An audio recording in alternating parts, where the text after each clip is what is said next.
এই শিবিরের কাছে যাতে আসতে না পারে সেই জন্য বলা হয় হাত কাটা রক কাটা।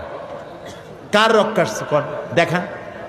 আমি তো চ্যালেঞ্জ করেছি, শিবির কার ছেলের কোন বিশ্ববিদ্যালয় কোথায় কার রক কেটেছে যদি প্রমাণ করতে পারো, শিবিরের পক্ষে একটি কথাও আমি বলবো না। কাজী বাজে কথা বলে কোনো লাভ নাই।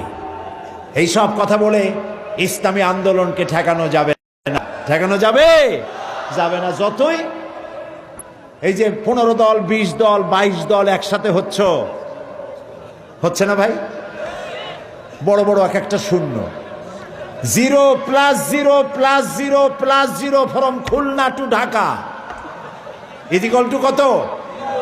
একটা বিগ জিরো।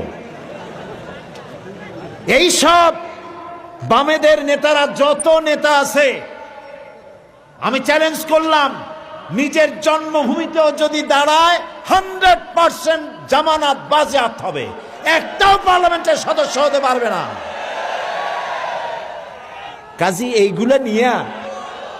এগুলি নিয়ে দল করিয়া, বড় বড় দল দেখাইয়া ইসলামের বিরুদ্ধে কথা বলিয়া কোনো পার পাওয়া যাবে না ইনশাআল্লাহ। বলেন ইনশাআল্লাহ।